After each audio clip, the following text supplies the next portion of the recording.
Est-ce que vous avez plus ou moins d'énergie que quand vous étiez arrivé après la séance de sport? Est-ce que vous en avez plus? Oui. Ouais. Ok, quasiment tout le monde. Quelqu'un en avait moins? Non? Ah, c'est génial. Donc en fait là vous avez vraiment l'illustration de ce qu'on va vivre ce matin. C'est que de l'énergie, on en a besoin. Certains d'entre vous se sentent certainement fatigués, ont du mal parfois à se lever le matin, à trouver l'énergie, la vitalité, d'entamer la journée, d'aller vers son projet, ou professionnel ou personnel. Et ce que je voudrais ce matin, c'est vous transmettre vraiment des clés simples et surtout que vous puissiez les mettre directement en pratique dans votre quotidien. Donc c'est vraiment l'objectif de cette matinée. Et combien d'entre vous ont envie de doubler leur vitalité de manière durable? Bon, bah c'est super, alors vous êtes au bon endroit. Mon prénom est Isabeau et bienvenue dans la formation que j'ai appelée Guéri. Je vais vous l'écrire.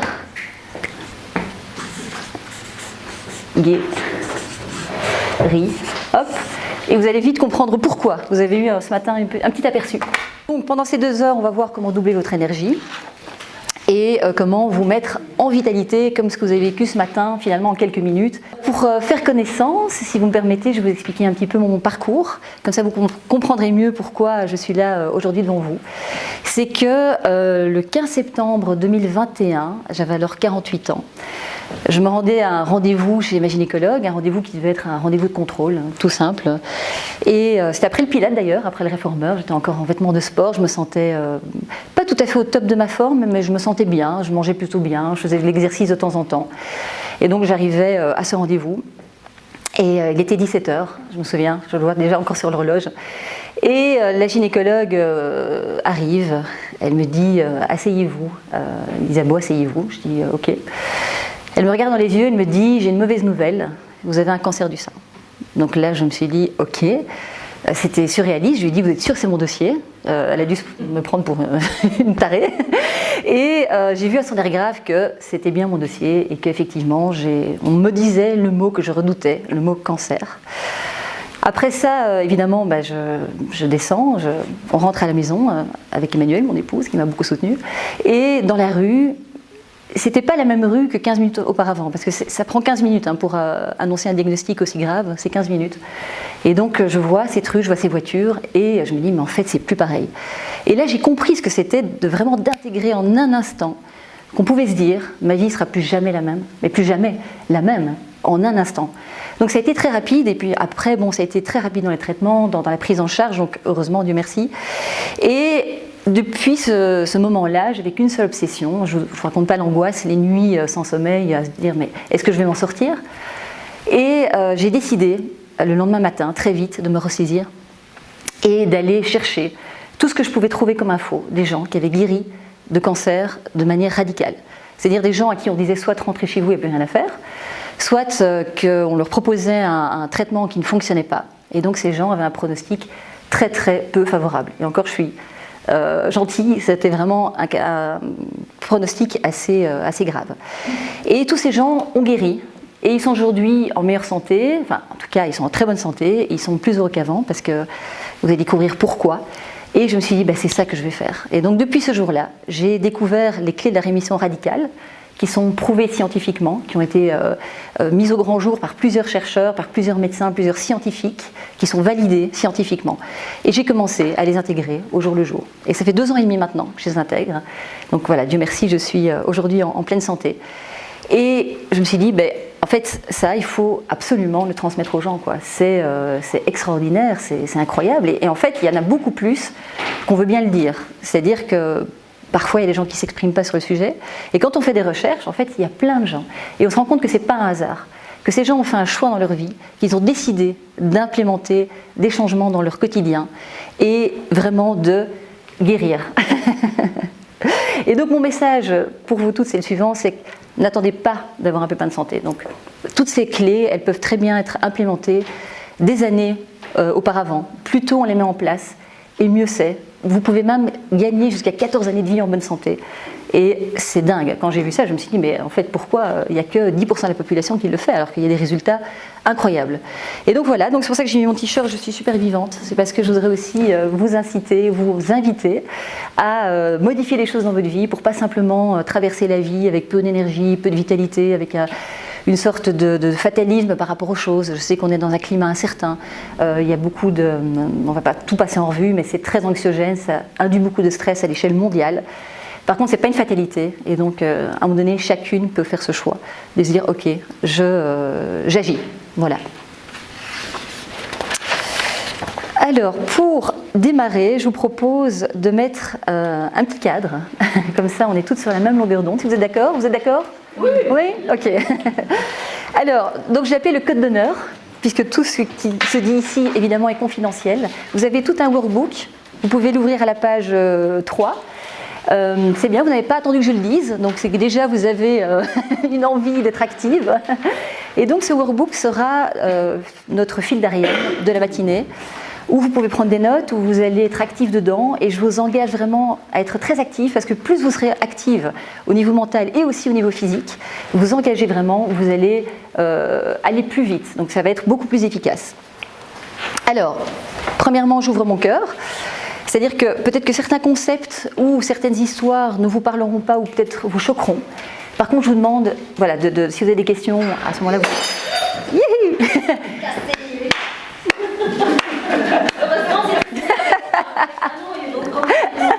J'ai trop d'énergie, je suis désolée.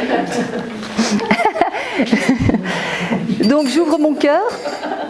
Et donc je vous demande que si jamais quelque chose vous choque ou vous interpelle ou vous n'êtes pas d'accord, de ne pas réagir à chaud, mais de garder vos questions et on en discute au moment où c'est prévu. D'être bienveillante, parce qu'il y a des gens qui ont d'autres histoires différentes des vôtres et on est là pour être dans le non-jugement, dans la bienveillance. Et je respecte aussi les autres, donc je coupe mon téléphone. J'espère que moi aussi c'est fait. Où est-ce qu'il est d'ailleurs? Normalement oui, mais... Parce que si j'entends une sonnerie, c'est 10 € au profit de Sport et Vous qui nous accueille ce matin. Donc vous deviendrez des donateurs et des donatrices. Et donc je suis engagée à 100%. Ça c'est vraiment... Là je pense que vous êtes à 100%. Vous avez une échelle de vitalité, vous voyez en haut de page, la page 3. Et donc je vais vous inviter à non pas noter l'énergie dans laquelle vous êtes maintenant, mais l'énergie avec laquelle vous êtes venu ce matin, si vous vous en souvenez. Donc avant le cours de sport, de mettre voilà,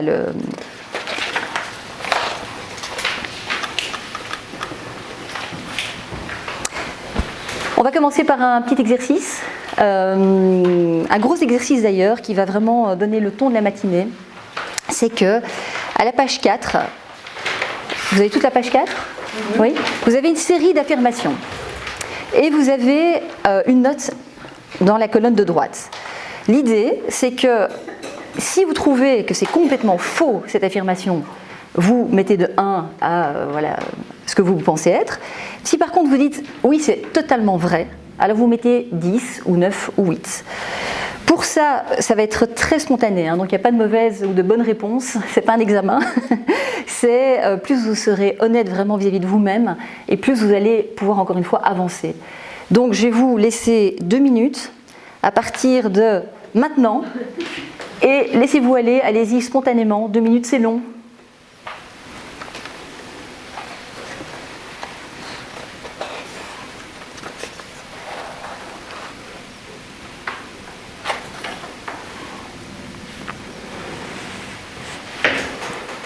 Voilà, réfléchissez pas trop, hein, allez-y spontanément.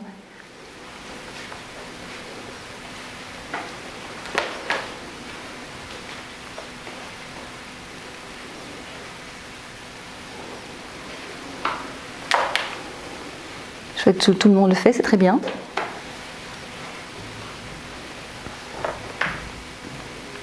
Et probablement qu'il y a des moments où vous serez en inconfort.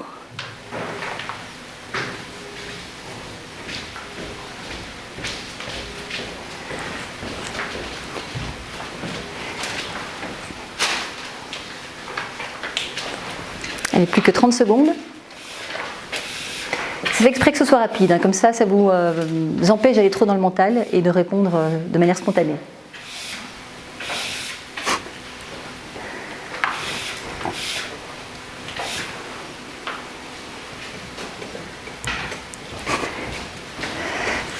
Voilà, 5, 4, 3, 2, 1.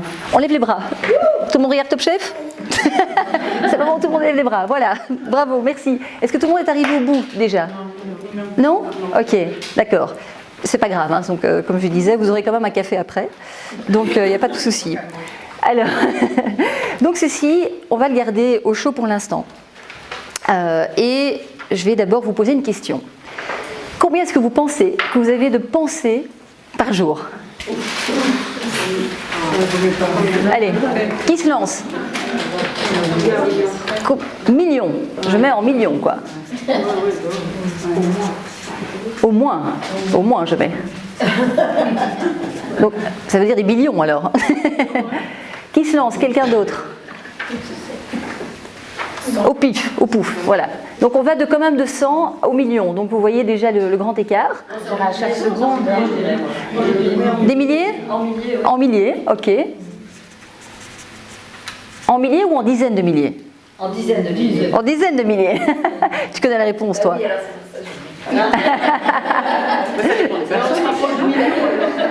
Alors, pas tant que ça. C'est une question intéressante. Est-ce que c'est la même chose pour tout le monde? Alors, à peu près oui. Il y a une fourchette qui est quand même assez identique pour tout le monde.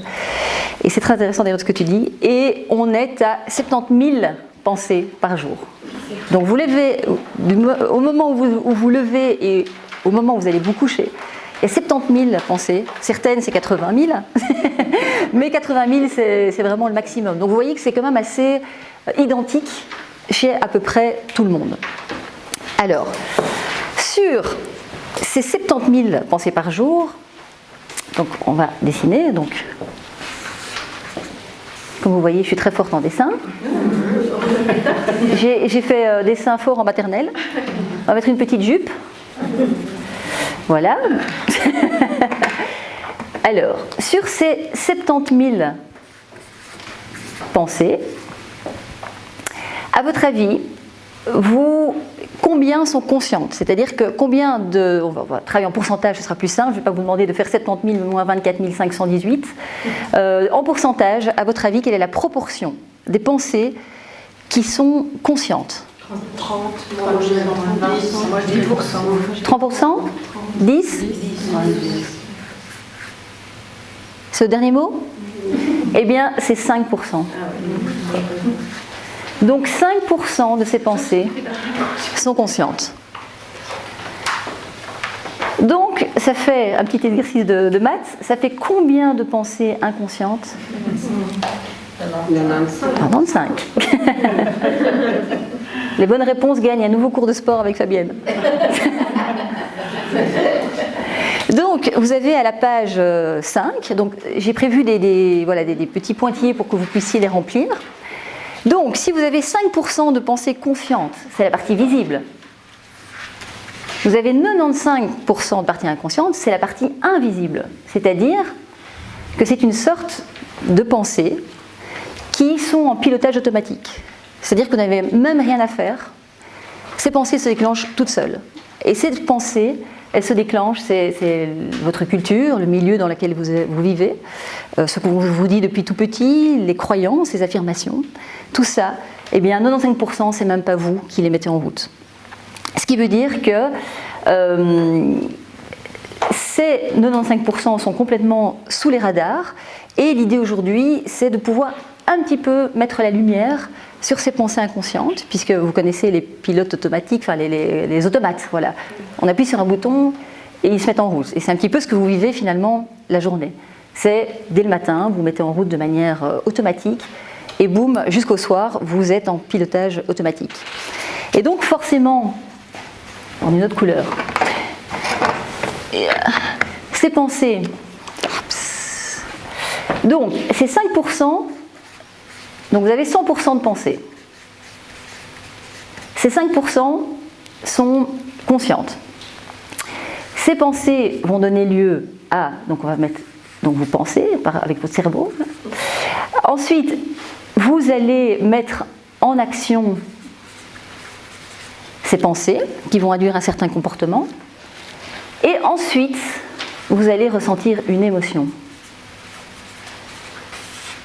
Donc, imaginez la proportion de pensées que vous avez qui créent les mêmes actions et les mêmes émotions de manière toujours identique. Donc ça, c'est vraiment quelque chose d'hyper important à comprendre pour pouvoir modifier, puisque vos habitudes, c'est l'ensemble de vos pensées, de vos actions et de vos émotions. Qui ici éprouve des difficultés à changer des habitudes? Ça paraît logique, puisqu'il y a 5% de votre conscient qui lutte contre 95% d'inconscient. Donc même si vous avez envie, il y a des femmes que j'accompagne en coaching et elles me disent j'ai envie de perdre du poids, j'ai envie de me sentir mieux, j'ai envie d'être plus dynamique, avoir un corps souple et ferme. Je dis ok, on travaille sur une habitude et même ça c'est compliqué. Et donc ça prouve à quel point la force de ces 95% sont en train de véritablement guider votre vie. Qui a envie de se laisser guider par un automate?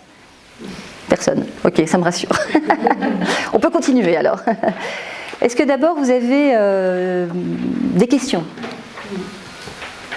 Non? Pas de questions, super.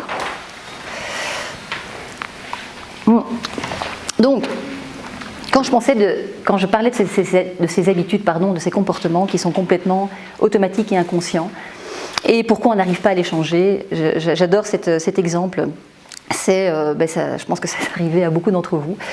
On est au boulot, il y a un collègue ou le boss ou quelqu'un ou un client qui vous énerve au boulot. Donc toute la journée, vous ruminez, vous alimentez cette espèce de frustration, de cette colère vis-à-vis de ce collègue. Et vous rentrez le soir chez vous, dans votre voiture, vous vous dites « Ah putain, ce gros connard !» Et là, vous commencez à ruminer et à vous dire « Ok, ça tombe bien, je rentre à 18h30, c'est l'heure de l'apéro, je m'ouvre une petite bouteille, je prends un verre et je vais me détendre. » Et ce collègue, il peut aller se faire foutre et j'y penserai plus. On arrive chez soi et donc tout ça, évidemment, est assez inconscient. En tout cas, vous avez l'habitude de le faire, donc vous n'allez pas vous poser la question, vous allez le faire.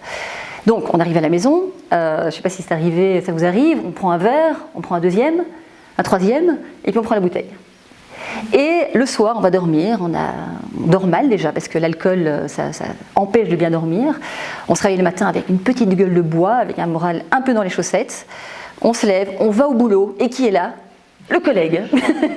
Donc ça n'a pas changé. Et vous non plus. Et donc c'est une sorte de cercle vicieux qui s'entretient. Et si vous ne changez rien aujourd'hui, qu'est-ce qui va se passer demain? Le clash. La même chose. Et de pire en pire. Donc, vous voyez.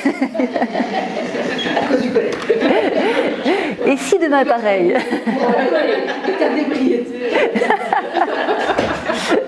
Donc, si demain est pareil, comment ce sera dans 1 an, dans 5 ans, dans 10 ans? Ce sera quoi? L'enfer. Pareil, voilà, exactement. Et les habitudes, c'est là que les habitudes se transforment en addiction. Donc ça, c'est un gros sujet, donc on le mentionne, effectivement. Donc une habitude répétée, c'est ça une addiction, au fond. Et ces 95% vous empêchent de changer. Donc, à la page numéro 6, il y a une formule qui dirige votre vie, ce que je viens de vous expliquer. C'est que une pensée donne lieu à une action, donne lieu à une émotion. Et cet ensemble va donner les résultats dans votre vie. Donc ça veut dire que 95% de ce que vous ne croyez même pas, puisque ça ne m'a pas vos croyances, dirige votre vie et les résultats d'aujourd'hui dirigent votre vie.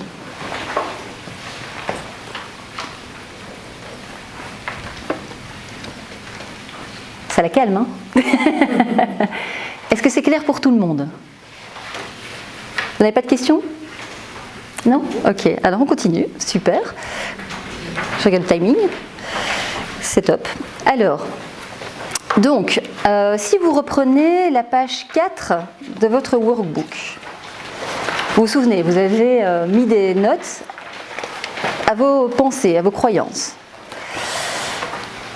Alors, est-ce que dans ces croyances, est-ce qu'il y en a certaines au-dessus de 5? Donc, faites le total, entourez les croyances qui sont au-dessus de 5.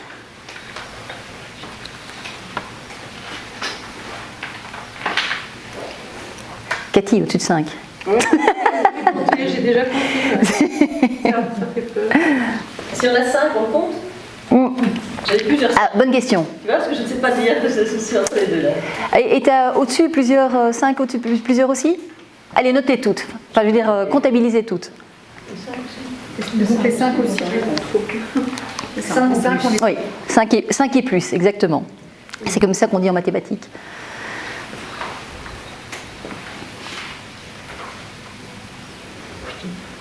Ah oui, j'ai oublié de vous dire, vous aviez... Oui, c'est ça. En fait, vous avez 1 minute. Vous avez jusqu'à 11h30. Alors, donc, est-ce que combien ont plus de 5 croyances au-dessus de 5? Pas mal, pas mal. Donc ça veut dire que ça, si vous avez mis plus 5 et plus, ça veut dire que cette croyance pour vous est vraie. En tout cas, partiellement vraie. Ce qui veut dire que vous croyez à ces croyances. Donc maintenant, je vais vous demander d'aller à la page 7. Et vous allez choisir 5 de ces croyances auxquelles vous avez mis plus de 5. Si possible, rapprochez-vous le plus de 10, hein, c'est-à-dire que vous allez prendre celles qui sont les plus ancrées et les plus fortes.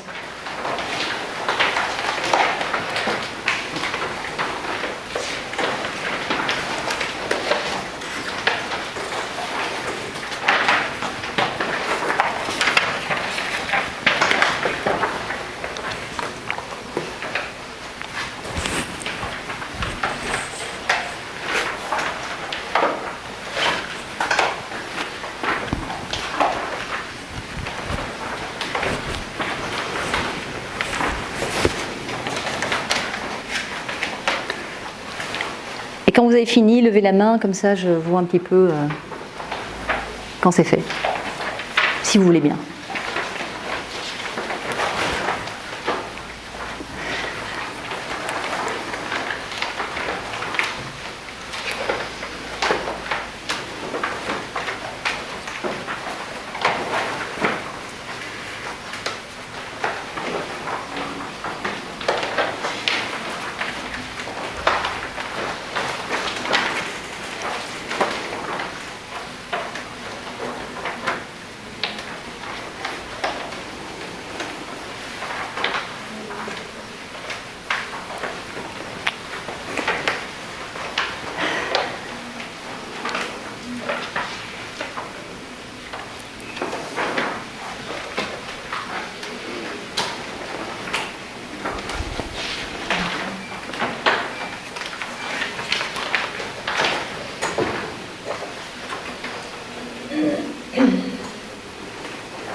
Voilà, c'est bon quasiment pour tout le monde?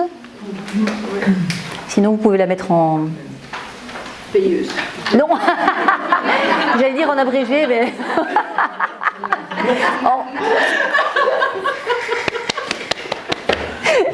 Très drôle, très drôle.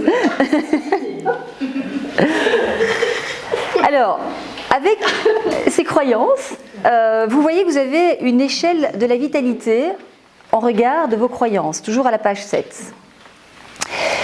Et là, vous allez prendre un petit instant d'intériorité pour penser à cette croyance, à la lire et à voir l'influence qu'elle a sur votre énergie. Est-ce qu'elle va augmenter votre énergie ou est-ce qu'elle va diminuer? Est-ce qu'elle sera basse, moyenne ou élevée? On considère que de 1 à 3 c'est bas, 3 plus à 5 c'est moyen ou élevé.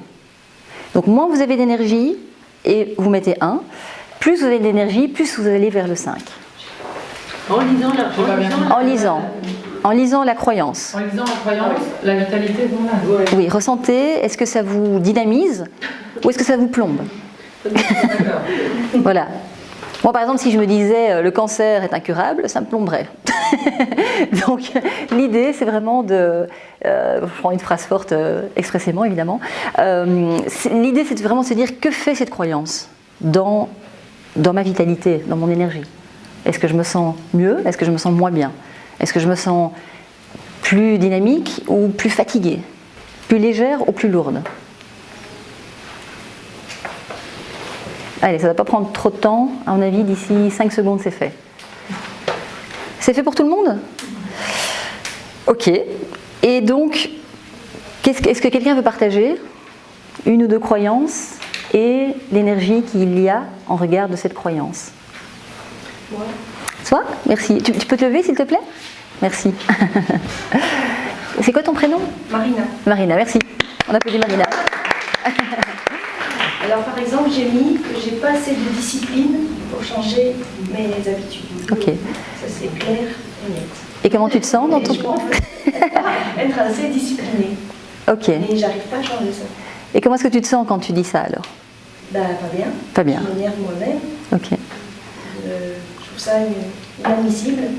D'accord. Je suis quelqu'un qui sait ce qu'il veut et qui essaie d'y arriver, mais ça, non, je n'arrive pas à changer certaines de mes habitudes alors que je le devrais.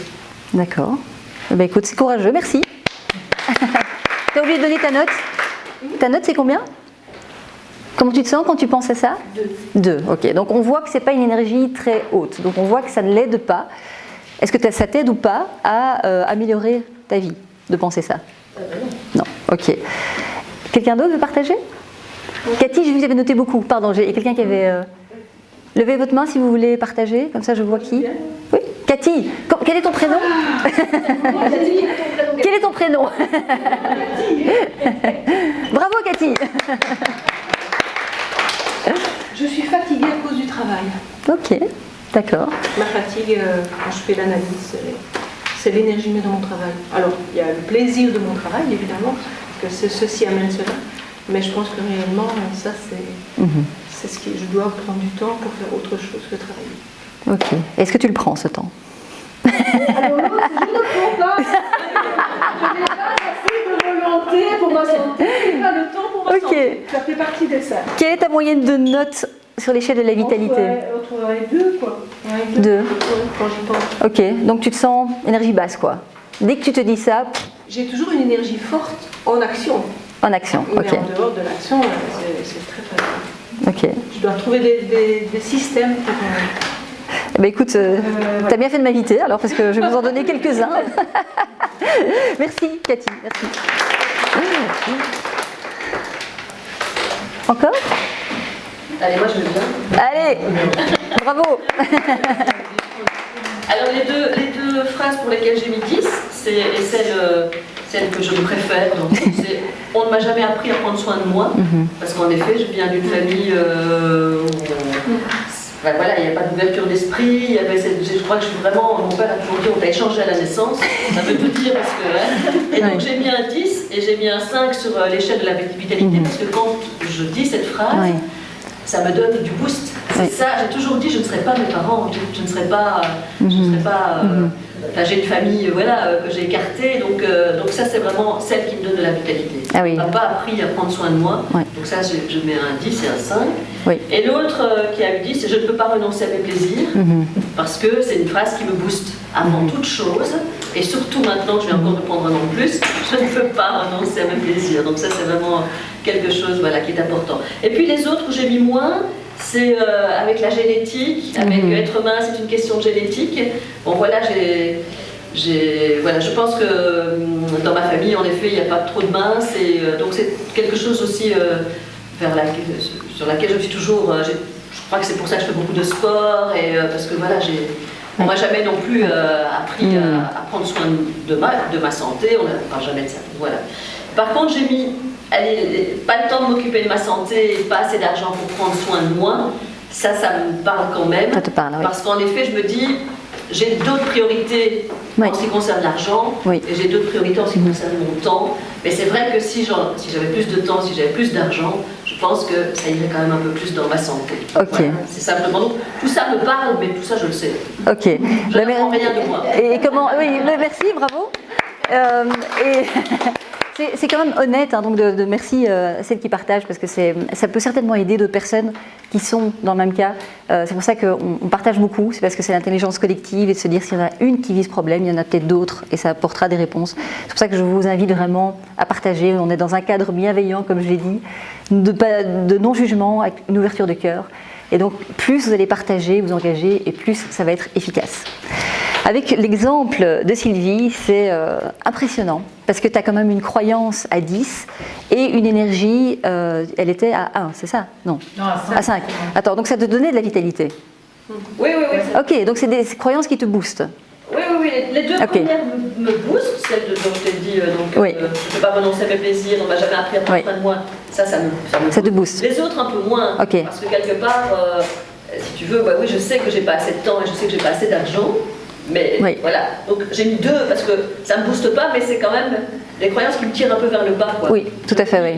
Les deux premières me tirent vers le haut, mais voilà. Donc tu te sens moins bien, quoi, quand tu penses à ces croyances. Oui, parce que quelque part, je me dis, est-ce que mes priorités sont finalement bien placées au bon endroit en matière de temps et d'argent. Mais ça, c'est... Et te poser la question, est-ce que ça te dynamise ou est-ce que ça te, ou ça te plombe? Ne changera rien. Ne changera rien à ce que je vis pour l'instant. Mais non, il y a une question de tempérament et une question de décision par rapport à soi-même. Parce que si on voit Sylvie, par exemple, qui est très très active partout, elle prend du temps pour descendre dans le sud de la France, dans une maison qu'elle a, elle prend le temps, elle le fait. Moi, je ne la prends. Mais je sais que ça me fait du tort, mais je n'arrive pas à trouver ni l'argent ni le temps de prendre la décision comme elle le fait, de arrêter et de partir. Parce que je suis redevable à ma communauté. Ok. Donc là, on est sur... D'accord. Donc, chez toi, tu as 95%, tu veux, mais tu ne le fais pas, qui prend le dessus sur les 5% qui le veulent. Oui, c'est ça. Voilà. Et donc, c'est un bel exemple, excuse-moi si je n'ai pas saisi tout de suite, je m'attendais à ce que tout le monde dise « oh, ça me plombe », c'est que ça montre vraiment qu'il y a des croyances qui sont utiles et qui peuvent vous dynamiser, qui peuvent vous permettre de vous dépasser et de générer vous-même votre propre énergie par rapport à des choses que vous vous dites. Alors là, on voit bien aussi que ces croyances ne sont pas choisies par hasard. C'est là, dans ma famille, personne n'est mince, donc je ne serai jamais mince. Ça fait partie des 95% de ce qu'on vous a dit et de ce qu'on vous a inculqué, qui vous empêche peut-être justement d'accéder à une meilleure santé. Et donc c'est pour ça que ces habitudes que vous répétez, vous avez l'impression que, ça vous fait du bien à certains moments, mais au final il y a quand même des habitudes, et plus d'habitudes, qui vous emmènent vers des comportements qui ne vont pas dans le sens de votre santé, et qui plombent votre énergie et votre vitalité. Voilà, je prenais l'exemple de la bouteille d'alcool le soir. Ça peut être des choses, ça peut être se jeter sur le sucre, ça peut être se réfugier dans son fauteuil et ne rien faire quand on a justement une pensée qui n'est pas très haute. Et donc c'est très intéressant. Est-ce que vous avez découvert des choses déjà sur vous-même en faisant cet exercice ou pas? Oui, vas-y. Tu peux te lever, s'il te plaît? Oui. Merci. C'est quoi ton prénom? Justine. Justine. Justine. Mais en lisant, en choisissant un peu les phrases, je pense qu'on cherche, comment dire, ce sont des excuses en fait. Ce sont des excuses. Je n'ai pas assez de volonté, je n'ai pas assez de discipline, je ne peux pas renoncer à mes plaisirs. C'est juste une question de volonté et voilà quoi. Et de ne plus trouver des excuses. Voilà ce que je pense. Merci beaucoup. Et c'est courageux parce que qui a envie ici qu'on vous dise vous trouvez des excuses? Qui a envie d'entendre ça? Pas moi. Par contre, à un moment donné, il faut l'entendre. Et je te remercie de l'avoir. Je ne pensais pas l'aborder aujourd'hui. Mais c'est très très important parce qu'effectivement, les habitudes qui se mettent en place de manière répétée et automatique, ça devient à la fin des excuses et ça devient la même chanson. On entend, vous voyez par exemple quelqu'un que vous n'avez plus vu depuis 10 ans, comme je vous disais en début, si vous ne changez rien, dans 5 ans, 10 ans, ce sera pareil. J'avais perdu de vue un ami très proche et je ne l'ai pas vu pendant 6 ans. Il était à ce moment-là, ça n'allait plus avec son mari, ils étaient en plein divorce, il n'aimait pas ce qu'il faisait là où il était dans son boulot, il était à New York dans une ville, Philadelphie, il n'aimait plus, et il était dans cette situation compliquée. 6 ans après, je le revois, on décide d'aller boire un verre, on commence à discuter, et il me raconte, il a un nouveau mec, mais ça va pas, et il veut partir. Il a un nouveau job, ça va toujours pas, il n'aime pas. Tout le monde est con dans son boulot. Et il a un nouvel appartement, et il veut déménager parce qu'il ne se sent plus bien là. Qu'est-ce qui se passe en fait? Le contexte est différent, mais il reproduit. Et donc si on ne prend jamais conscience, si on ne met pas un peu de lumière sur ces croyances inconscientes, dans 10 ans, vous serez toujours pareil. Je veux dire, c'est pas compliqué de prédire l'avenir de quelqu'un quand on voit ça sous cet angle. Vous me dites ce que vous faites aujourd'hui, et s'il n'y a rien qui change, dans 5 ans, vous serez toujours en train de le faire. Vous aurez les mêmes pensées au réveil, vous aurez les mêmes pensées le soir, et vous aurez les mêmes comportements. Et peu importe que vous changiez de ville, de mari ou de femme, d'appartement, de maison, de pays, vous allez reproduire sans cesse. Donc voilà, c'est pour ça que je vous remercie d'être là aujourd'hui, parce que déjà ça vous prouve que vous avez envie, vous avez déjà l'envie, vous avez déjà le choix, il faudra voir, c'est vous qui pouvez le prendre vous-même, mais l'envie est là. Et je vais vous proposer maintenant de faire un exercice avec Fabienne, qui va vous proposer justement, parce que tant que ces pensées-là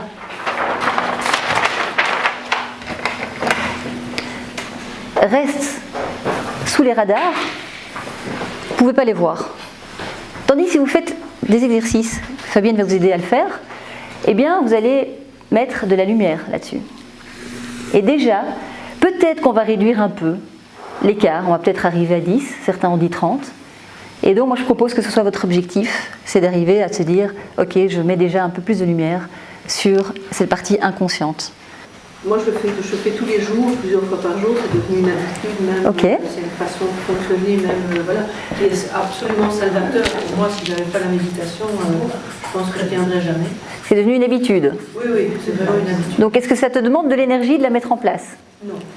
Donc au début, ça demande de l'énergie, de mettre en place une nouvelle habitude, et après, ça deviendra une habitude. Comme s'ouvrir le verre de vin, ça vous demande des efforts. Si vous vous dites, oh putain, je vais encore devoir ouvrir cette bouteille de vin, c'est dur. Non.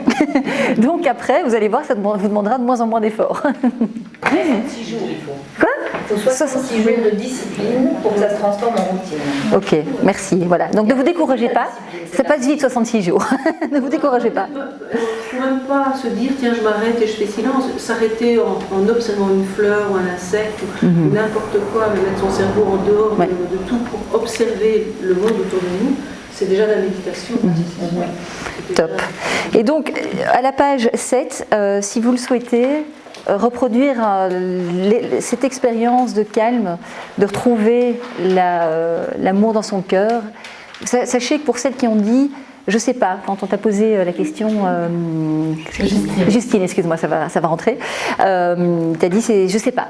Et donc, quand vous dites je sais pas, à un moment donné, vous pouvez faire cet exercice de reconnexion au cœur en scannant le QR code et de vous dire, voilà, le cœur a les réponses. Et donc, ça dure 5 minutes. Simplement positionner sa main sur le cœur, suivre la méditation, il n'y a rien à faire. Et ça ne dure pas très longtemps. Et à ce moment-là, il y a certainement des réponses qui vont pouvoir venir parce que votre cœur a les réponses. Et voilà, on met le mental sur off et le cœur peut s'exprimer. Et quoi de plus beau que l'amour? Pas le vin. J'arrête, hein, c'est pour ça que je suis un peu obsédée. Alors, donc maintenant je vais vous proposer de un petit peu vous secouer. Si vous avez l'occasion, mettez-vous debout, tout le monde debout. Allez hop. Ah non, attendez. Là, je vois des gens qui se disent, ah putain, je vous imite. Hein. Debout. Rasseyez-vous. Rasseyez-vous toutes. Et quand je dis tout le monde debout, on se lève. Allez, hop, avec énergie. Voilà. Secouez-vous un petit peu. Voilà, regardez en l'air. Ça permet au cerveau de faire un reset. Secouez le popotin. Voilà, moi j'aime bien un petit peu. On peut pas sauter. Sauter sur place, sauter sans décoller. Voilà, et quand c'est bon pour vous et vous sentez que l'énergie est revenue, alors vous pouvez vous rasseoir.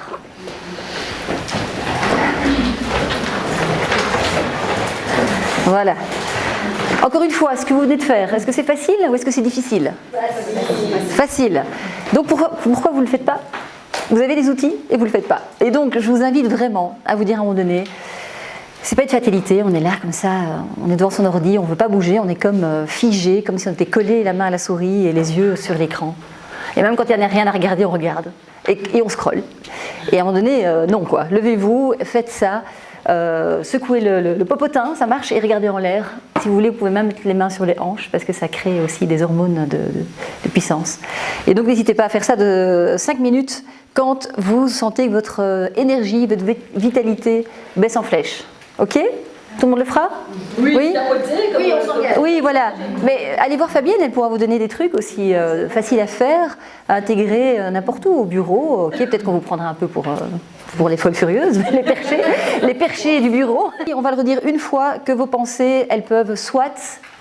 Qu'est-ce qu'elles font à votre énergie ? Il y a 2 cas de figure. Soit elles les font, vos pensées font monter votre énergie, soit descendre. Voilà. Et donc la phrase à compléter, c'est pour construire une vitalité durable, puisque vous êtes tous ici pour apprendre à construire une vitalité durable, je dois augmenter mon niveau d'énergie. C'est ok pour tout le monde ? Vous êtes toujours avec moi ? Oui, ok. Il y a clairement 3 habitudes que vous faites déjà tous les jours, mais qui vont influencer votre vitalité et votre énergie. Ces 3 habitudes, elles sont tirées des clés de la rémission radicale. Donc, c'est 3 des 10 habitudes que tous les patients qui ont guéri après un cancer grave ont mis en place dans leur vie et qui ont, je dirais, c'est avec ces 3 habitudes qu'on a la relation la plus intime qu'on fait tous les jours. On a vu une première ce matin, une première clé, c'était quoi ? On a travaillé sur quoi ? Les croyances. Voilà, les pensées. Voilà, les pensées, les croyances, élever ces pensées, les mettre en lumière et évidemment, l'étape d'après, c'est de les modifier. Et vous avez d'ailleurs dans votre workbook, si vous le relisez demain, après-demain, vous avez ce type de croyances aussi. Donc choisissez vos croyances déjà et choisissez vos pensées. Si les croyances sont à travailler, au moins choisissez les pensées. L'alimentation, on parle souvent de régime à la mode ou de nouvelles manières de révolutionnaires, de complètement perdre du poids, être en pleine santé. Et donc cette alimentation, c'est logique. J'avais interviewé un médecin qui m'a dit mais c'est avec l'alimentation qu'on a le rapport le plus intime. Vous le sentez, vous le mettez en bouche, vous l'ingérez, vous le digérez et vous êtes le produit de cette dégradation, de cette alimentation, c'est votre fuel. C'est vraiment votre carburant qui va se dégrader. Qui va en tout cas être absorbé, éliminé, qui va faire qui vous êtes aujourd'hui. Donc nous sommes le résultat de ce que nous mangeons. Alors ici, je ne vais pas vous dire voilà comment vous devez manger, ce n'est pas des régimes, il faut absolument suivre ceci ou cela. C'est vraiment plus des principes naturels qui existent depuis la nuit des temps. Est-ce que vous connaissez, ah bah tiens j'ai déjà les flèches ici, les 2 catégories principales d'aliments et ce qu'ils font dans votre corps? Voilà, donc on dit pro-inflammatoire et anti. Bon, anti, normalement, si vous n'avez pas d'inflammation, il n'y a pas d'anti. Alors, que va faire la pro-inflammatoire dans votre corps? Elle va l'enflammer. Donc elle va l'acidifier. Et ça va créer de l'inflammation qui peut être chronique. Et l'inflammation chronique, c'est l'ennemi de votre santé. On sait très bien qu'il y a des tas de maladies dites de civilisation, donc qui sont nées avec notre mode de vie actuel, qui se développent sur un terrain acide. Tout ce qui est cancer, tout ce qui est diabète aussi, tout ce qui est maladie cardiovasculaire, il y a un gros rôle de l'alimentation. Par exemple, c'était 1 an avant le diagnostic de cancer du sein que j'ai eu, on a remarqué dans une prise de sang que j'avais une inflammation chronique aux oméga 9. Vous connaissez un peu le principe d'oméga 3, 6, 9, enfin bref, on en a besoin en tout cas, ce sont des acides gras dont on a besoin dans le corps. Par contre, quand il y a un déséquilibre entre les deux, vous avez une inflammation. Aujourd'hui, dans la nourriture qu'on mange actuellement, qui est très inflammatoire, il y a vraiment une envolée, en tout cas des 6 et des 9, qui sont en équilibre bénéfique, mais qui, une fois qu'elles sont déséquilibrées, elles sont nocives pour la santé. Et donc on a vu cette inflammation et je ne me suis pas vraiment inquiétée. Le médecin m'avait dit c'est peut-être une dent en fait, c'est peut-être une inflammation chronique, mais sans gravité. Je me suis dit ok. Bon, 1 an après, j'ai ce diagnostic. Alors, je ne dis pas que c'est que ça qui a créé le cancer. Par contre, il y avait un terrain qui était propice à ce que le cancer se développe. On sait que le cancer se développe justement dans l'acidité. Et donc, bon, aujourd'hui, je me pose la question, mais ça ne sert à rien de me la poser, c'est de se dire, ok, essayez de garder cet équilibre entre les aliments, ce qui va basifier votre organisme. Et donc de garder un bon équilibre entre les oméga 3 et les 6 et les 9, puisque dans la nourriture qu'on mange aujourd'hui, il y a beaucoup plus de 6 et de 9 que de 3. On va voir ça un petit peu plus loin. Vous comprenez bien cette distinction entre les aliments? Oui? Moi je vois pas c'est quoi, c'est quoi comme aliment par exemple? Justement, on va tourner la page. Alors, on va à la page 10. Et donc, après ce diagnostic, je me suis mis au paléo. Moi, personnellement, j'ai opté pour le paléo. Le paléolithique, donc c'est une alimentation qui vient des chasseurs-cueilleurs et donc qui part du principe, de la théorie que notre organisme n'a pas eu le temps de s'adapter à l'agriculture intensive et tout ce qui constitue aujourd'hui la culture telle qu'on la pratique aujourd'hui, en plus avec tous les pesticides et compagnie. Et donc cette alimentation paléo, en fait j'ai éliminé tout ce qui était gluten, tout ce qui était céréales, sauf le riz ou de temps en temps du quinoa.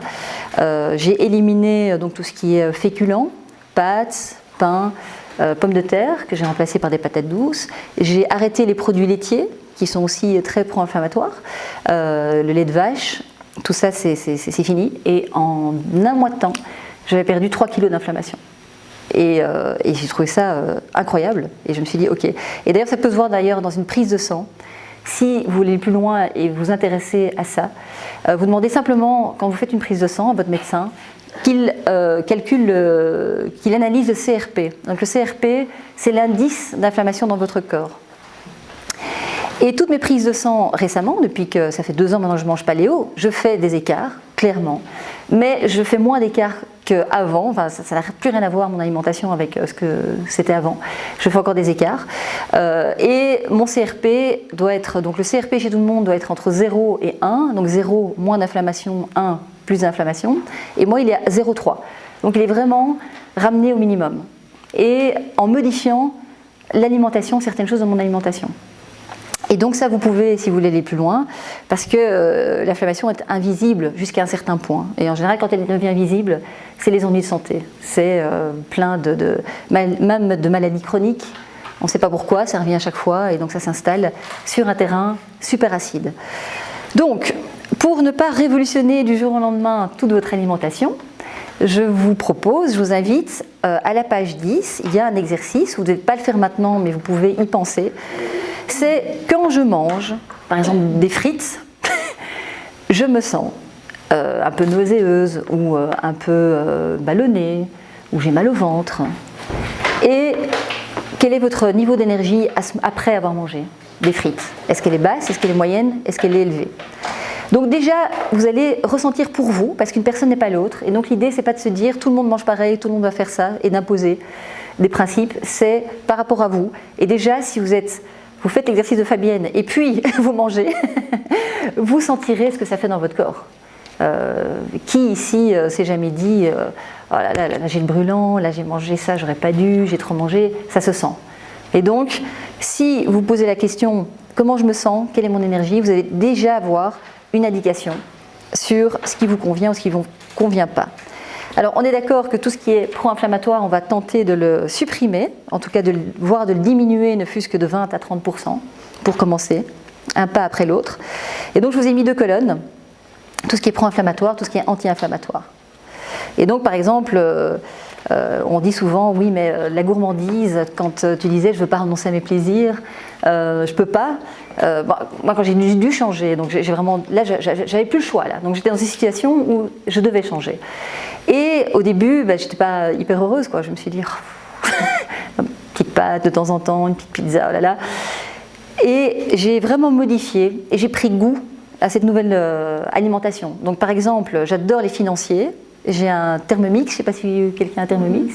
Et donc aujourd'hui, je m'amuse à remplacer les ingrédients qu'ils donnent par des ingrédients qui sont anti-inflammatoires. Donc par exemple, quand ils disent mettez de la farine de blé, ben, je mets de la farine d'amande ou de patate douce.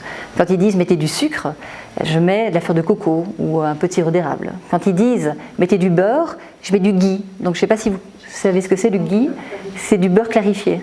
Voilà, c'est du beurre clarifié, débarrassé de la protéine de lait, donc qui n'est plus inflammatoire. Les patates douces, délicieux quoi, les frites de patates douces, donc pas passées évidemment à la friture, mais au four. Vous faites des petites frites, vous mettez un petit peu de ghee, un petit peu de fleur de sel, vous la tapez au four, il ne faut pas être une pro de la cuisine, parce que moi je ne suis pas une pro de la cuisine, et après 20 minutes vous avez des chouettes frites de patates douces. Et donc j'ai vraiment mis ça en place. Au début, j'ai cru que ce n'était pas un choix, ensuite c'est devenu un choix, et j'ai retrouvé la gourmandise. Donc soyez créatifs aussi par rapport à ça. J'ai quand même mis une petite note à la page 11 sur le serial killers de votre cuisine. Donc quand même, tentez d'éliminer ça, si vous ne voulez pas tout changer, mais au moins ça. Donc tout ce qui est produits industriels, viennoiserie, donc les biscuits, charcuterie, plats préparés, mais les plats préparés, pas les bons plats préparés du traiteur du coin, artisanal, mais dans les grandes surfaces. Voilà, évitez ce genre de choses. Là-dedans, il y a énormément, comme dans les fritures, d'oméga 9. Je pensais que tu levais la main. Donc les fritures, frites, churros, chips. Je ne peux pas vous expliquer la quantité de chips que je mangeais avant. C'était indécent. Et donc forcément, il y a la friture et c'est industriel. Et donc ça crée de l'inflammation à fond dans le corps. Tout ce qui est soda et boissons sucrées, y compris les jus de fruits dans les grandes surfaces. Donc vous buvez ça ou un coca, c'est quasiment identique. Et les aliments à l'indice glycémique élevé, est-ce que quelqu'un a déjà entendu parler de ça, de l'indice glycémique? Oui. Qu'est-ce que ça fait dans l'organisme? Tu veux partager? Ma fille est diabétique, hein, donc ah ok, d'accord. Je connais bien. Oui. Ça fait monter très fort la glycémie oui. D'un coup, et puis ça, oui. On a un repic, une rebaisse d'énergie où on prend un coca ou un café pour remonter, redescendre, et on fait une montagne russe toute la journée. Voilà, exactement. Et si on ne dépense pas ce sucre, évidemment, il se stocke en graisse. C'est pas la peine de le préciser, je pense que vous le savez toutes. Et donc, vous, évidemment, évitez tout ce qui est pain blanc. Le riz blanc, sauf le basmati, c'est le seul riz qui est autorisé dans le régime paléo. Et surtout, si vous faites du riz ou des pâtes quand même, faites-les al dente. Donc, plus vous allez cuire les pâtes et le riz, et plus ça va libérer du sucre. Et donc tout ce qui est pommes de terre, j'ai éliminé, et les céréales aussi. De temps en temps, en fait, ce que je fais, c'est que j'ai acheté du granola, donc à base de noix et il n'y a pas de céréales, et vous avez quand même des protéines. Et donc voilà, faites vraiment comme vous vous sentez mieux dans votre corps. Testez certaines choses, soyez à l'écoute et observez ce qui se passe pour vous, comment est votre énergie après. Bon, pas directement après avoir mangé, mais l'après-midi. Parce que parfois, on se fait des restaurants avec les collègues, entrée, plat, dessert, vin, café. Après, on dort sur son bureau et on est toute l'après-midi complètement à la masse. Les flocons d'avoine, vous testez dans les céréales aussi? Alors, oui, je ne mange pas d'avoine, non. Donc l'idée c'est que l'agriculture intensive en fait, telle qu'on la pratique, c'est voilà, moi c'est ma croyance, ça ne doit pas être la vôtre, hein, mais je vous explique pourquoi j'ai supprimé les céréales, parce que il y a aussi beaucoup de sucre d'ailleurs. Donc dans certaines céréales le matin, quand on mange les céréales, après on a aussi ce pic de glycémie, et donc je mange. Voilà, j'ai vraiment réduit au minimum. De temps en temps je fais un écart, mais minimum. La problématique de ça, c'est justement les vies sociales qu'on a, particulièrement toutes, Aurélie, dans des vies où on est justement dans des business, où il y a toujours des repas, on boit vert, etc. Il faut rester convivial, tu vois, le fait d'être végétarien, etc. toujours un peu, socialement, un peu compliqué. Quand c'est chez soi, ça va, mais quand je ne sais pas ce que vous en pensez. Mais... C'est vrai qu'Emmanuel a soulevé quelque chose d'important, c'est posez-vous toujours la question, vous n'êtes pas victime des événements, vous ne subissez pas, vous n'êtes pas obligé de subir. Donc posez-vous la question, faites un petit brainstorming avec vous-même et réfléchissez, qu'est-ce que je peux faire pour modifier ça. Par exemple, j'avais une jeune femme en coaching, justement, elle me disait, elle veut avoir un corps plus robuste, plus dynamique et perdre un peu de poids. Et elle me dit, ce midi, je vais au restaurant avec des collègues.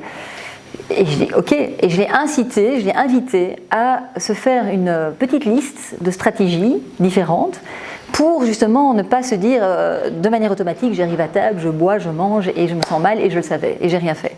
C'est de se dire qu'est-ce que je peux faire. Est-ce que le matin je mange très léger, voire rien? Est-ce que je bois beaucoup d'eau après?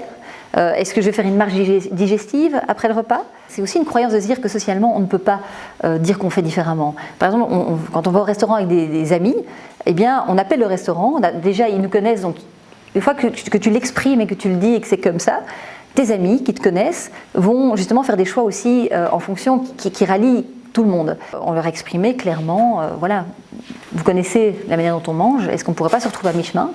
Et finalement on va chez Terreau, qui justement propose beaucoup de légumes et ça n'a posé aucun souci et c'est toujours des amis et après souvent ils nous disent merci parce que sinon on passe une mauvaise nuit quand on mange trop gras, trop salé, trop sucré, c'est pas des blagues. Je pense qu'à un moment donné aussi vous prendre en main, c'est de se dire faire votre petit brainstorming et voilà, il y a des choses qui sont non négociables donc ça je change pas, mais alors je l'accepte, je l'accueille et je l'assume jusqu'au bout. Soit ça ne me va pas, qu'est-ce que je peux faire pour le modifier? Est-ce que ça vous semble simple ou compliqué de changer une habitude alimentaire cette année? Compliqué. Tu veux partager? Pourquoi? Tu peux te lever? Qu'est-ce que j'ai dit? À 3, on va lui dire debout. Rassieds-toi. À 3, on va te dire debout. 3, 2, 1, debout. Je trouve ça compliqué parce que moi j'ai un problème de santé et je suis obligée de changer d'alimentation. Et c'est vrai que le fait que les gens, c'est ce que Cathy disait, les gens, quand on fait une des affaires, on doit aller manger et tout. Et quand je vois l'assiette avec de la viande rouge en face de moi et que moi je dois prendre une petite salade, tomate, machin, je râle en fait. Je me râle dessus parce que je me dis, purée, le morceau de viande il est génial. Si je dois absolument arrêter le coca, il est impossible pour moi d'arrêter le coca. C'est vraiment le truc, j'ai diminué, mais c'est le truc que je n'arrive absolument pas. C'est les bonbons, les chips, les trucs, je ne peux pas non plus. Et je vois mes enfants le faire, et puis on a toujours tendance, en fait, on est en communauté, et en fait, on fait que le contraire de ce qu'on devrait faire, en fait. Et là, je suis encore au stade où je suis obligée, je ne suis pas au stade à des habitudes, et je craque tout le temps. Parce que tu as tes enfants, ne vont pas tu dois les amener. Oui, mais c'est parce que tu n'as pas compensé par un autre plaisir. Parce que moi, j'ai changé mes habitudes alimentaires il y a 3 mois. Et tu peux te lever comme ça? Merci beaucoup. Oui, c'est très intéressant. Moi, j'ai changé, en fait, je suis allée chez une nutrithérapeute et j'ai changé plein d'habitudes. C'est parce qu'en fait, il y a plein de choses que j'ignorais, en fait. Mais j'ai trouvé du plaisir. Et je veux dire, je mange quasiment plus jamais de bonbons. J'ai complètement arrêté le coca. Parce que ça, c'était vraiment ma dépendance. J'avais besoin de boire un coca zéro tous les jours. Mais ça, j'ai complètement arrêté, j'ai compensé par autre chose. Bon, j'y vais progressivement, j'ai pris du pulco à la place. Et franchement, même mes enfants, en fait, ils boivent ça maintenant. Donc quand on a envie de prendre autre chose que juste de l'eau, donc ça permet. Et puis pour les habitudes alimentaires, moi je mangeais sucré le matin, ça j'ai complètement arrêté. Et en fait, j'ai plus envie de sucre. Et quand je mange quelque chose de sucré, je trouve ça trop sucré. Alors de temps en temps, Ça fait combien de temps que tu as implémenté Moi, début décembre. Début décembre. Et j'ai perdu du poids aussi. Ok, super. Pas beaucoup, hein, j'ai perdu 2-3 kilos, mais en fait, c'était toutes des petites habitudes. Et comment tu te sens maintenant, mieux ou moins bien? En fait, il n'y a pas de pic de fatigue, j'ai plus des moments de faim. Et vraiment, j'ai l'impression que je mange énormément. En fait. Oui, tout à fait, oui, c'est vrai. Parce qu'en plus, j'ai une obsession, c'est que j'ai toujours peur de ne pas avoir assez. Je mange beaucoup. Mais... Et tu as perdu du poids. Et j'ai perdu du poids. Bravo, on peut t'applaudir. C'était plus santé en fait. Donc je suis pas tombée non plus complètement, parce que dans les conseils qu'elle m'a donnés, c'était assez poussé. Parfois c'est Mais je veux dire, j'y suis allée par étapes. Du coup, on a vraiment deux situations différentes. Toi, tu dois, mais tu n'as pas envie. et toi, tu ne devais pas et tu as envie. Et qui finalement a implémenté ces changements pour l'instant, parce que ce n'est pas parce que tu n'arrives pas à le faire maintenant que tu arriveras à le faire, à jamais le faire, donc tu peux dire je n'y arrive pas encore déjà. Et donc on a vraiment, comment dire, c'est l'illustration parfaite de que changer une habitude, c'est pas facile, pourtant tu as un challenge santé qui t'oblige à le faire. Donc pour l'instant, pour toi, c'est encore plus important les plaisirs que tu ressens en mangeant telle nourriture que ta santé. Toi, c'est plus important ta santé que ce que tu as mangé. Et donc c'est super intéressant d'observer ce qui se passe. Et donc effectivement, il faut retrouver l'envie et la gourmandise. On va demander à Emmanuel comment je mangeais avant. Mais moi, le matin, c'était si j'avais pas mon pain au chocolat, mon croissant et des biscuits, mais toute la journée, je mangeais parfois 3-4 lions, enfin des Mars, des biscuits. Il y avait une boîte à la maison de biscuits, le soir elle était finie, quoi. Et là je me suis dit, ouais, ça c'est vraiment un challenge. Depuis toute petite je suis accro au sucre. Et petit à petit j'ai vraiment apprécié ce que ça me faisait dans mon corps, apprécié de pouvoir manger beaucoup sans vraiment grossir. Apprécier de me dire je fais quelque chose, j'ai pris un choix, une décision pour ma santé et de prendre la gourmandise. Maintenant je m'extasie devant un bol avec du lait végétal, des myrtilles et un peu de granola. Je suis là, oh, c'est le meilleur petit déjeuner ou dîner que je peux prendre ma vie ou 4 heures. Avant tu m'aurais mis ça au goûter, j'aurais fait et au petit déjeuner. Je t'aurais dit que ma vie était la plus horrible, tu vois, du monde. Toi aussi, quand tu as dû arrêter les pâtes, c'était pareil. Le gluten, ouais, c'était très dur. Et vraiment, je me suis dit, mais qu'est-ce que je vais me faire chier, en fait. Parce que le gluten et le lactose en même temps, c'est relativement grand-chose. Mais en fait, c'est pas vrai. En fait, il y a plein de choses qui sont chères, quand même. Oui, mais là, peut-être qu'on va peut-être pas ouvrir ce débat-là tout de suite, parce qu'on doit avancer. Du moyen, il y a une de tes questions, c'est trop cher de se nourrir bien. Oui, et dans un autre atelier, je pourrais vous prouver par A plus B qu'il y a des solutions aussi. Parce que quand on se dit c'est cher, on ne trouve pas de solution et finalement on ne change rien. Donc voilà. Donc écoute, je te remercie pour ton témoignage qui a été courageux et je t'invite vraiment à retrouver du plaisir, de la gourmandise et à pas mettre le focus sur ce dont tu es privé. Mettre le focus sur ta santé. Et te dire, pour mes enfants, j'ai envie d'être en pleine santé, j'ai pas le choix. Le fait déjà d'être obligé, j'aime pas. Oui. Voilà. C'est vraiment le fait d'être obligé, ça me. Ça me quoi. J'aime déjà pas l'autorité. Je me suis compte avec. Parce que je déteste l'autorité. Et le fait de devoir être obligé, ça me coince complètement. Et si par exemple tu pouvais juste changer ça sous forme de méditation et tu dis voilà, je choisis ma santé en fait, je choisis d'être en pleine santé pour mes enfants, je choisis d'être là le plus longtemps possible, de profiter de la vie, j'ai plein de projets à réaliser. Et c'est vrai que si tu mets le focus, je suis obligée, je déteste l'autorité, tu vas te renforcer là-dedans et ça va pas t'aider. Tu vois les croyances, regarde l'énergie que tu as après t'être raconté ça finalement. Comment tu te sens après? Et à trouver de la gourmandise, du plaisir dans ce que tu manges. Parce que tu n'es pas obligé, il ne faut pas être extrême. Si on ne mange pas de viande, on n'est pas obligé de manger une salade sans assaisonnement, par exemple. Il y a des tas d'alternatives, quoi. Et donc, à un moment donné, c'est aussi être curieux et s'amuser. Ce matin, je faisais la réflexion, je me disais, mais la vie, c'est amusant, quoi. Donc, essayons de trouver, Guéri, je vous ai mis au départ, essayons de trouver la joie dans ce que vous faites et vous allez guérir. Pour changer son mindset, changer mes habitudes, c'était pas facile, mais les partager et se challenger entre copines. Voilà une solution. Partenaire d'engagement, oui. Exactement. Mais ça c'est top, donc notez tout ça, hein. Profitez-en. Dans une demi-heure c'est fini, donc notez tout ça. Ça aide. Oui, ça aide. Ouais. De trouver quelqu'un avec qui s'engager et de s'envoyer des petits messages. Et quand il y en a une qui flanche, l'autre prend le relais. Voilà, est-ce que ça va, vous vous sentez bien? Vous êtes toujours là? Ok, l'énergie est là? Ok, parfait. Donc on va parler, on avait dit qu'il y avait 3 habitudes qui influencent votre énergie, votre vitalité. On a vu que c'était les pensées, et là d'ailleurs, plus de personnes parlent de pensées qu'elles éprouvent plutôt que de vraiment d'alimentation. Donc je dirais que ça, c'est presque la technique, les 2 points là. Le plus important, c'est effectivement, comme on dit en business, le mindset. Alors donc, 2, on a vu l'alimentation. Et 3, j'ai écrit dedans, c'est le mouvement. Donc, le mouvement, si je vous disais qu'à l'échelle mondiale, chaque année, la sédentarité tue jusqu'à 5 millions de personnes par an, et que c'est devenu le 4e facteur de risque de maladies non transmissibles. C'est-à-dire que pour la première fois depuis très longtemps, les maladies non transmissibles sont redevenues en numéro 1, un triste numéro 1, justement avec notre mode de vie, avec notre alimentation, avec le stress qu'on vit tous les jours. Plus la sédentarité, eh bien, c'est vraiment une catastrophe. Et d'ailleurs, on l'a vu depuis le Covid, c'est que ça s'est vraiment intensifié avec le télétravail. Les gens ne prenaient même plus le vélo pour aller au boulot. Les pas, enfin, moi, j'ai une montre qui traque le nombre de pas par jour, parce que j'en fais 10 000 par jour, tous les jours. Bah, si j'avais eu ça à l'époque, je me serais dit, mon Dieu, j'ai fait fauteuil, bureau, fauteuil, lit. Voilà, 300 pas. Alors que le minimum recommandé pour vraiment être en pleine santé, c'est 7500 pas par jour. Et donc là aussi, ça remet les choses. Et tout à l'heure, vous disiez toutes, enfin j'entends, peut-être pas toutes, c'est pas facile de mettre ça en place, de changer les habitudes.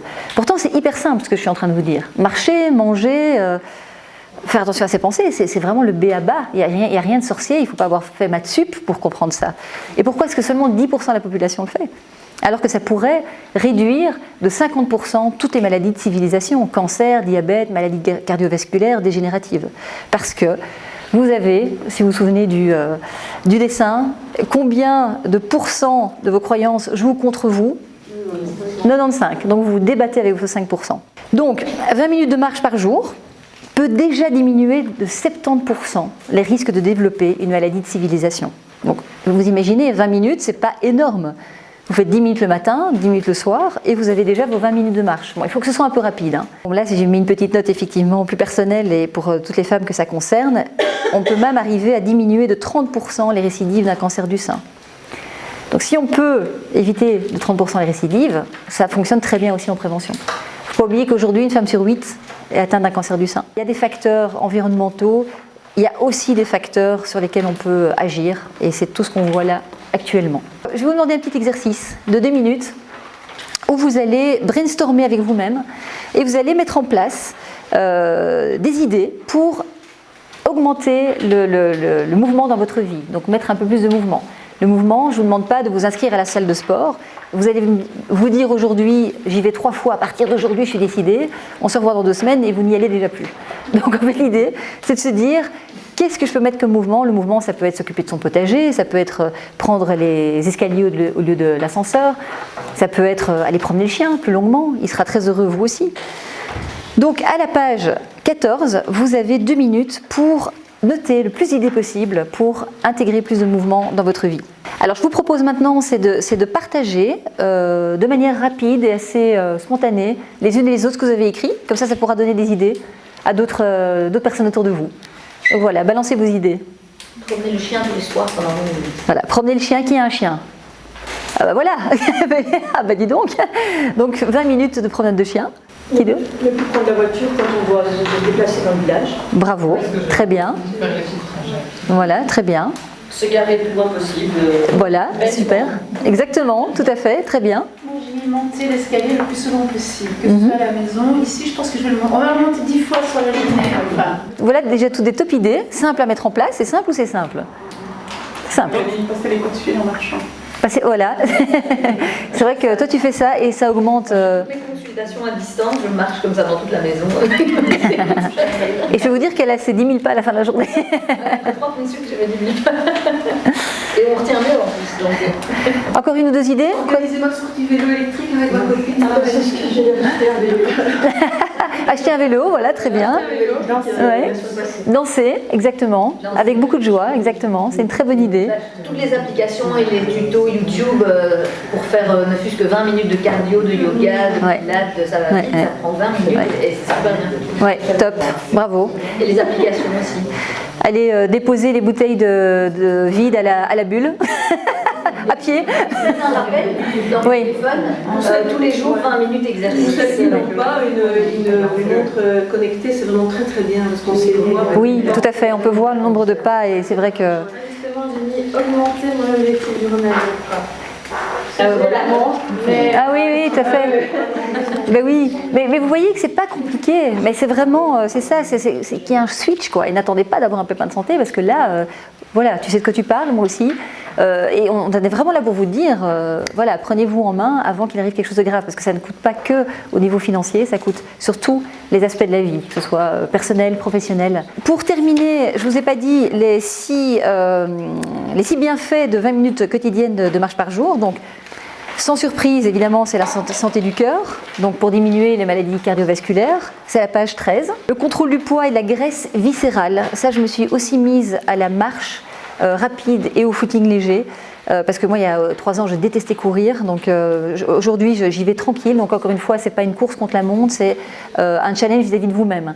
Donc vous pouvez marcher, faire un footing léger du moment que ce soit dynamique et un peu sportif.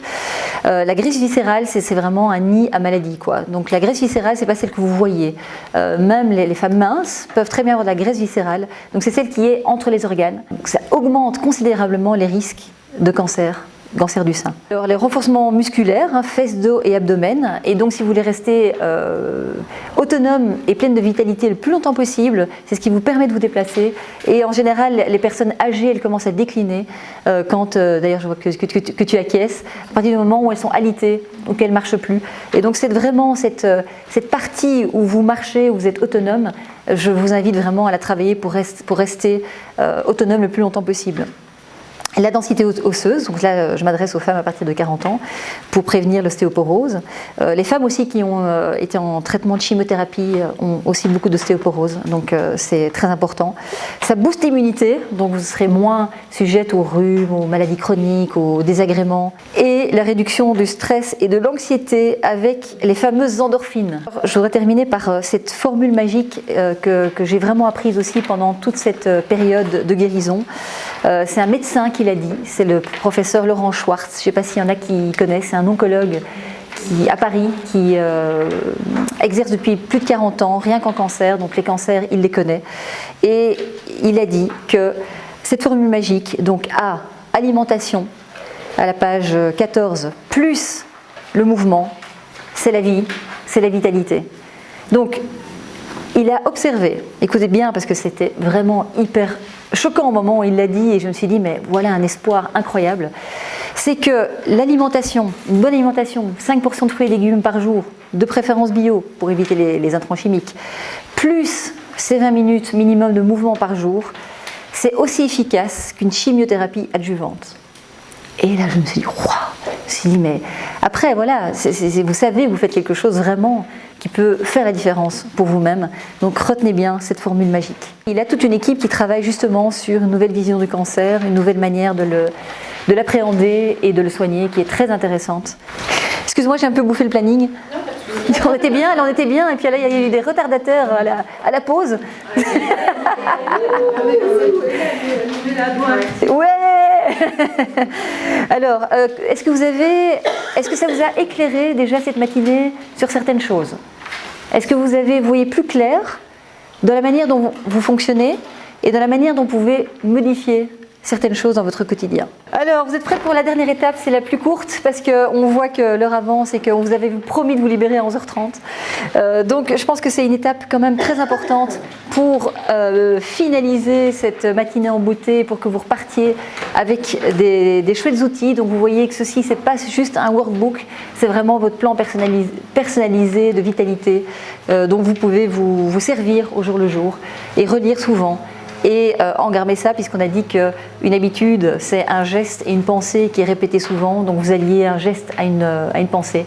Et donc c'est ni plus ni moins une habitude. Et donc tout ce que vous avez créé comme habitude, vous pouvez la décréer, déconstruire. Alors à la page 15, vous avez développé votre routine vitalité. Vous ne devez pas la remplir maintenant, mais c'est un outil qui peut être intéressant et peut vous aider. C'est dans votre alimentation. Notez 2-3 idées. Ce que vous pourriez faire aujourd'hui, à partir d'aujourd'hui, j'insiste, pour, avec ce qu'on a vu, pour augmenter la vitalité et l'énergie. Le mouvement, pareil. Est-ce que ça va être promener le chien? Est-ce que ça va être prendre les escaliers? Est-ce que ça va être, qu'est-ce qu'on avait dit d'autre encore d'intéressant? Le vélo. Voilà, se garer loin, exactement. Et les pensées aussi. Donc vous avez vu qu'à partir d'une habitude se crée à partir d'une pensée. Donc posez-vous un peu plus la question, là je pense, là ma pensée, est-ce que c'est la mienne, est-ce que c'est pas la mienne, est-ce que j'y crois, est-ce qu'elle me dynamise, est-ce qu'au contraire elle me plombe. Et donc au centre de ces 3 cercles, vous voyez que c'est là que réside votre clé de la vitalité. Donc tout ça c'est bien beau, mais ça ne marchera pas si on termine pas par faire quelque chose. Et ce quelque chose, c'est quoi à votre avis? L'engagement.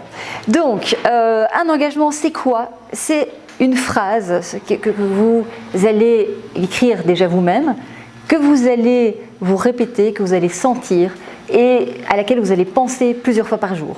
Le matin en me levant, le soir avant d'aller dormir, ça va travailler pour vous. Et donc, s'engager à 100%, c'est de se trouver maintenant un engagement. Je vais vous aider à le formuler. Et vous dites, vous mettez déjà quelque chose de très clair et avec une limite dans le temps. C'est pas « oh, je veux mieux manger ». Ça ne veut rien dire. Voilà. Ou je veux faire plus de sport. Voilà. Ça ne veut rien dire. Et donc, en faisant ça, vous êtes sûr que vous ne le ferez jamais. Donc, un engagement, c'est quelque chose qui est quand même spécifique, de clair, et où il y a une date de péremption. Et vous vous dites, si j'y arrive pas, là, à ce moment-là, c'est vraiment très grave. Ça vous aidera à tenir votre engagement. Et donc, un exemple d'engagement, ce serait par exemple, moi, Isabeau, je m'engage à consacrer 20 minutes par jour à marcher et à modifier une alimentaire pour doubler ma vitalité d'ici fin juin. Vous voyez ce que c'est? Donc c'est vraiment être précis, être clair et mettre une limite dans le temps. Sinon en 2028, vous serez toujours en train de la lire et il n'y a rien qui se sera passé. Vous avez maintenant 2 minutes pour écrire votre engagement. Déjà, est-ce que c'est clair pour tout le monde? Vous vous sentez à l'aise d'écrire un engagement? Je vois que c'est écrit là. Il y a des grands engagements là. Ne vous découragez pas non plus. Je préfère que vous fassiez un engagement clair et court que vous teniez plutôt que de vous dire je vais faire ça et encore ça et encore ça et encore ça et finalement ne pas le faire. C'est ok pour tout le monde? Oui? Alors à 3, je vais vous demander de vous lever. À 3. Préparez-vous. 1, 2, 3. Debout. Bravo. Alors c'est pas tout à fait fini. Je vais vous demander de prendre votre engagement et pendant 2-3 minutes, vous allez le dire le plus fort possible, avec le plus de conviction possible, à plus de personnes possible. Donc vous prenez votre engagement et vous allez le dire. Et tu vas le dire à Manu, eh ben moi je m'engage à faire ça. Et toi tu vas voir, tu dis moi je m'engage à faire ça. Et donc ça peut être un joyeux chaos du moment que vous répétez votre engagement, que vous le dites avec énergie et conviction. Vous avez mangé du chocolat, donc vous n'avez aucune excuse pour être en forme. 3, 2, 1, c'est bon, allez-y, partagez votre engagement. Alors, on lève la main quand c'est fini. On lève la main quand c'est fini. Vous l'avez toutes dit au moins 2 fois? Oui. Ouais. Comment vous vous sentez là? Bien. Alors maintenant, j'aurais dû prendre le micro. Alors maintenant, on se félicite. Bravo. Et gardez cette belle énergie, vous avez tous les moyens de le faire, vous voyez que c'est pas si compliqué. Et cette belle énergie, comme vous sentez maintenant, c'est ce que vous êtes vraiment. Merci à vous.